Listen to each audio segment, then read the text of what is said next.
Hi, Ask an Artist here, and if you're alive and watching this video, just remember, you're not living with depression. Depression is living with you.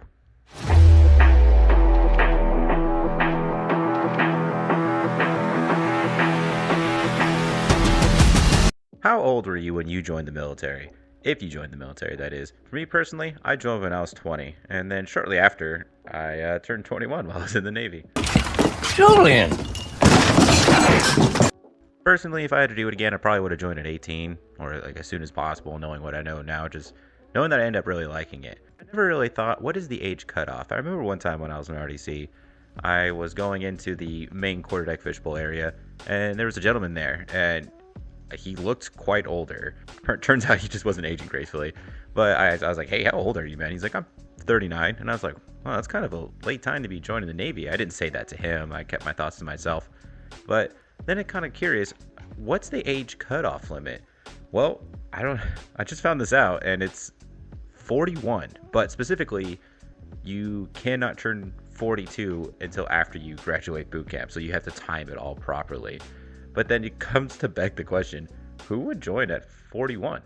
Future Sailor Hill, respectfully requesting permission to come aboard.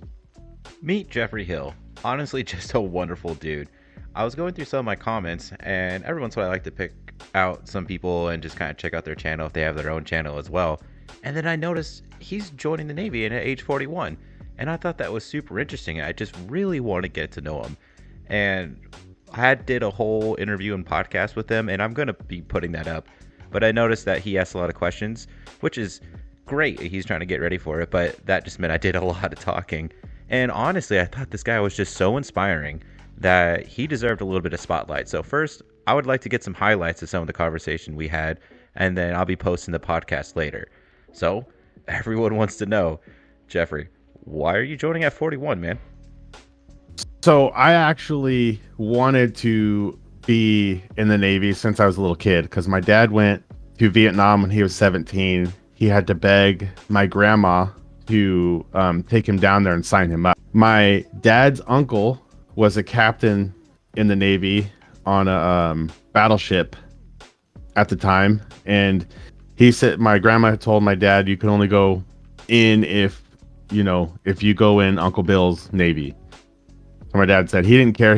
My dad was literally fighting hippies at school. So clearly you just really wanted to join the Navy then, right? I'm a very patriotic person. I almost got kicked out of high school for fighting someone who tried to light the flag on fire.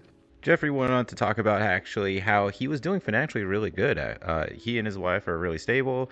They have already a savings and everything like that. So he's not doing it for the money. He's doing it because he always wanted to serve. Why didn't you join sooner? Now, I played football my whole life and was always, like I said, I was 280 pounds, 6'3" at 13 years old. So I always ate a lot and was very active. But then when I got older and started working, I didn't keep going to the gym. I kept eating that. And like I still had those eating habits like when I was playing football and doing 2-a-days. So long story short, I ended up getting super fat. Like my muscle I stayed the same weight, but my muscle went down and my fat went up. And I ended up getting like insulin resistance. My testosterone started going down. And by the time I tried to go in the Navy, I had like really high blood sugar and was way out of shape and couldn't do it. And I think then I had past the age. I just never like did what I needed to do to get into shape and take care of myself. And like diagnosed type 2 diabetic and all this stuff. This last 2 years, I lost 80 pounds, reversed my diabetes diagnosis, like got my A1C. So my A1C was 10.3, and then learned how to eat and work out and all that stuff, and got it down to 4.7, which is better than most people who aren't diagnosed type 2 diabetic. So once I got that all in order, I actually had found out that they raised the age to you have to graduate boot camp before your 42nd birthday. So not a lot of people get a second chance at their dream, basically. Like being in the Navy is like a dream of mine. That's amazing. You had a dream and it seemed like it got away from you and you may have let yourself go, but you turned it all around. You lost a lot of weight, got back in shape, started eating right, and you freed yourself from diabetes. That's got to be really inspiring for a lot of people around you, especially at your age or in your condition. The reason I don't mind saying all that stuff is because I do want to help people. And I know a lot of people in our country are in the same position. And the thing that sucks is medical science is kind of a very weird thing. So diabetes is actually something that they're still learning about. It's not like settled science, you know? But you can actually have insulin resistance, which is something that just happens from being super overweight and not being active, where your body's making insulin, but your body's not using it. So your glucose is really high. And when your body needs glucose, like when you first wake up in the morning, your body dumps a bunch of insulin to wake you up. And when you don't use it, it gets stored and it's in your blood. So when they test your blood, the sugar's high. But when you get healthy, your body uses it normally. Just being out in the sun or going for a walk, things like that lower your blood sugar. But when you're insulin resistant, nothing helps. And it hurts your arterial walls. It thins them out, having sugar in your blood. So there's a lot of dangerous things that happen with that. But they just say, oh, you're diabetic.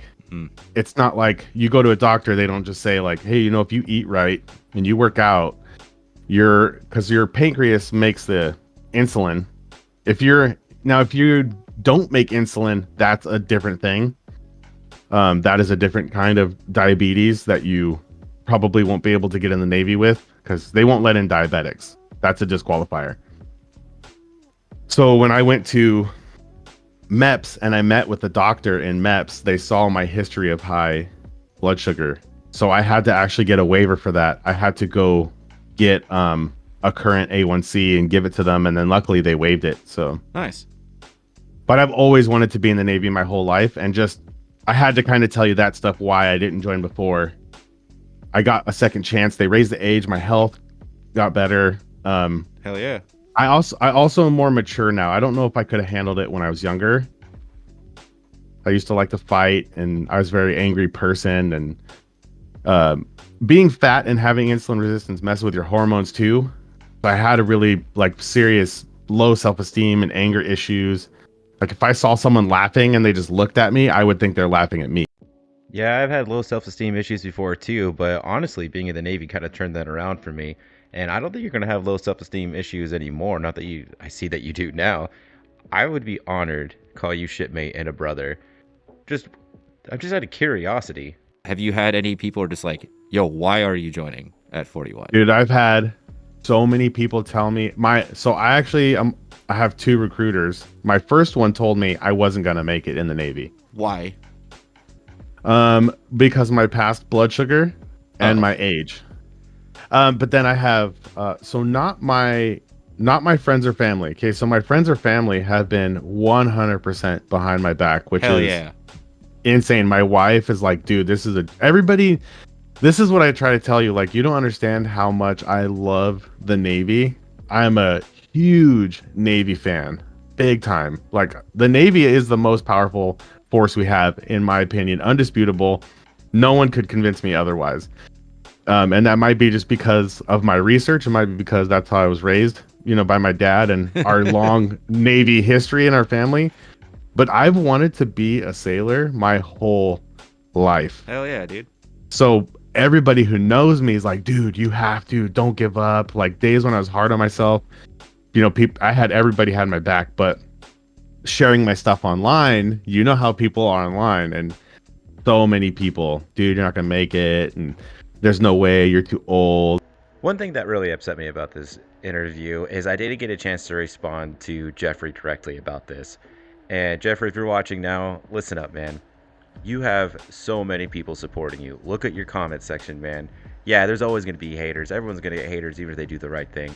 But you got so many people that are just cheering you on or looking to join because you're joining, or have, veterans are just saying good luck, much respect. Hey, man, you got a lot of respect for me. I'm cheering you on. I'm just another dude from the internet, I guess. But I wish I told you that when we were talking in person. So if you're listening now, man, you got this. I'm going to be posting the rest of this podcast later on. I just got a few other videos I need to finish editing first. And I got to edit the podcast as well because we had some technical difficulties. But I hope you guys enjoyed that. Jeffrey, good luck out there. I look forward to seeing you out in the fleet, brother. Hope you guys found this video helpful. Hooyah Navy.